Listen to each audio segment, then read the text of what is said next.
90.5 The Flavor Station. I'm your girl, Shaquela. Now, you might not be familiar with my guest name yet, but you're familiar with his art. The beat maker behind Rod Wave's Cuban Link and Lil Durk's Street Affection. Representing our hometown, St. Petersburg, Florida, is Tre Gillam. How are you? Good. Appreciate you for having me. How you doing? I'm well. Thank you for being a part of the For the Culture Sunday show. Now, being a music producer, what made you realize you wanted to make beats? Like, who was the first person that you made beats for? I always really wanted to make beats. Like growing up, I played the drums and stuff like that. So music always was a part of me. And then like when I started high school, Project Youngin, he from my city, he from St. Pete too. And I made beats for him. He let me come to the studio, and I was the first person that I made beats for. And ever since then, I just been doing it for real. That's awesome. So how did you connect with him? Where did you guys like, were you cool or it was just more so like it was like a networking thing? Yeah, we was always cool. That been my homie from since I was a jit for real. Like playing basketball and little league and stuff like that. I always knew him. I played with his little sister, so yeah, I knew him from that. And then he always was doing music, and he just let me come to the studio with him one day, and I was starting to make beats, and then he just let me work with him. So That's love right there. But that's good. You guys are basically just scratching each other back. That's what's up. Now, yeah, how did you get connected to like artists like Rod Wave and Lil Durk? Because they're popping right now. yeah. Well, as you know, like Rod Wave from the city too, so The home team. I knew about him since the beginning, and my folks knew his folks, so we was able to connect like that. So I always was a fan of Rod, so us working, that just came about, with us both being in the city. And then with Lil Durk, after I started doing most stuff like with Rod and some of the other artists, I was able to meet some other people who was connected on that side. And then we just worked on some stuff, and I was able to network through them. And ever since then, we've been locked in too. So Right. How was it when you first seen like Rod Wave and Lil Durk? Was it kind of like you were nervous, or was it kind of like, wow, like I can't believe like I'm in the same room or them, or was it just like, hey, bro, what's up? And then you guys just talked about what beats you were gonna do, and then it just was natural. it was crazy to start out, but we started working on the music. We just focused on the music, and then it was crazy to be able to work with him. So looking back on it, yeah, I mean, it was crazy when it started out, but now it's starting to get like it's just music. Yeah, I couldn't imagine like being in a room with like Lil Durk or Rod Wave, like knowing that they're on the big screens, they popping right now. Like I would be like at all. So, For all sure. right. So, dead or alive, like who is your a dream collab for you? I'm trying to definitely work with J. Cole I and love one of J. my dream collabs. Yeah, J. Cole definitely. What moment has been like a highlight for you as a producer? Like, has there ever been like any times that you like, wow, like I never forget this? Yeah, I could say really like when I got my first gold plaque, that was crazy for me Yes, because I never really expected it to get like that serious. I was just really making beats. yeah, I loved it, but yeah, like seeing that happen, and that was crazy, especially doing it with somebody from the city like Rod, somebody I was a right. fan of. I'm still a fan of. To be able to work with him and seeing that come out, you know what I'm saying? That don't really happen where we come from. So that was definitely a big moment for us. Yeah. So For both of y'all, big moment for both of y'all. So that's awesome, especially being from like the home team.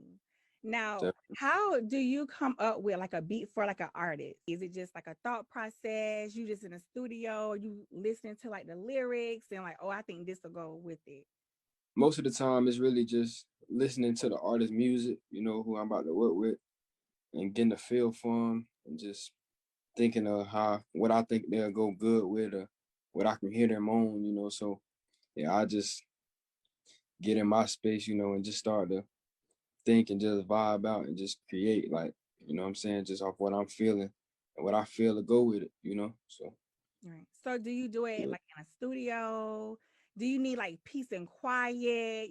Like you don't really need a lot of people in there. You go into like a little like a man cave or somewhere where it's just like you, your thoughts, and your music. Yeah, well, I go to the studio every day. So most of the time I go to the studio and I'm in there and I link up with artists, cook, make stuff, cook up. And you know, sometimes I am, what I'm saying, by myself, what I'm saying, just thinking, in that quiet space. It just depends on the situation. But yeah, like I'm in the studio every day, just making new ideas, making new music and linking with artists and just making new stuff every day. Yeah. Well, Yeah, hey, that's a grind. I respect your hustle. And Rod definitely. Wave, his album Soulfly sold 139K in the first week. Like, how did that make you feel knowing that you was a part of that? Yeah, I mean, that's crazy, being a part of history like that. Like I said, like just a couple years back, I mean, I never would have thought that, I'd be able to be a part of something like that. So I'm grateful for everything, and then I'm excited to see what the future holds because I Absolutely. know he just getting started, and what I'm saying, I'm just getting started, and everybody involved is, still working. So Do you see it all coming together now? Like, you say you liked it to play the drums and you like music, but maybe at first this was just something that you was like, dabbling in, but now it's like, wow, like I'm working with like all these big artists. Is it like now coming together for you?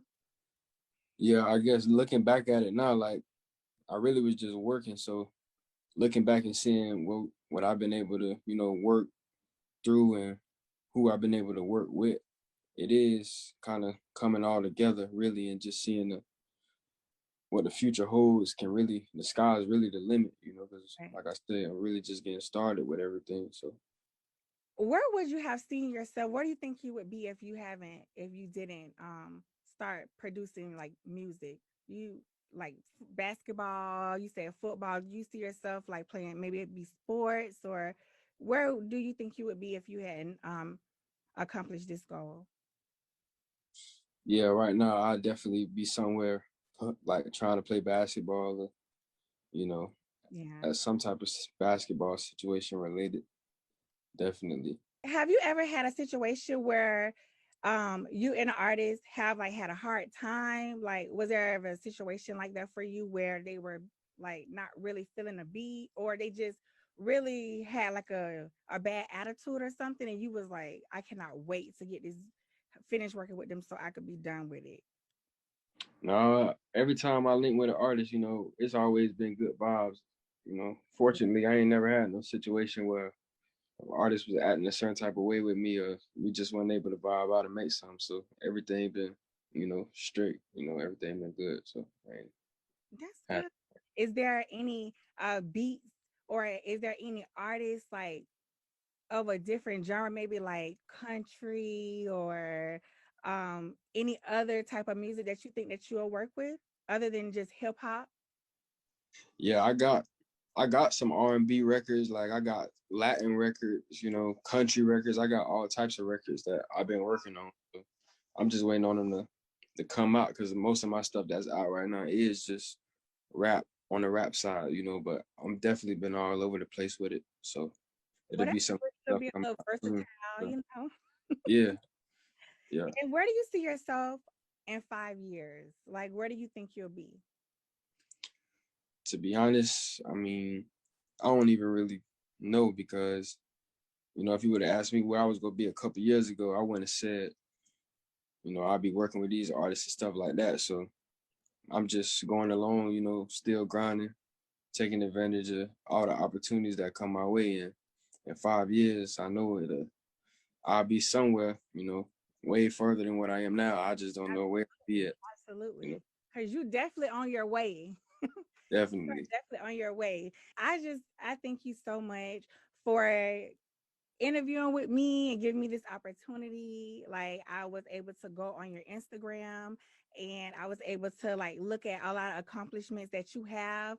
And I am proud of you. I mean, especially coming from St. Pete, we both from the same city, we probably know the Definitely. same people, but me seeing somebody from my city coming up doing well, like I love that. And it's like I always want to like, put the shine on them because I like you said, a lot of people don't really come from St. Pete, but we do have a lot of talent that people probably don't even know about from St. Pete, from our hometown. Yeah, it's a lot of talent in the city. I mean, all over the board, from sports to music to actors to anything, So it's definitely like city definitely going crazy. And it's Right. yeah. And where can the audience find you? Like your Instagram? Are you on Apple Music? Like where can the audience find you? You can follow me on Instagram at Tre Gillam, TreGillam. Yeah, you follow my Twitter at Tre Gillam too. YouTube, Tre Gillam. Yeah, so Well, it's your girl Shaquela, and you're tuned in to 90.5, the Flavor Station, and the soundtrack of FAMU. Thank you so much, Trey. I really, really enjoyed this interview. I appreciate you for having me. The Flavor Station.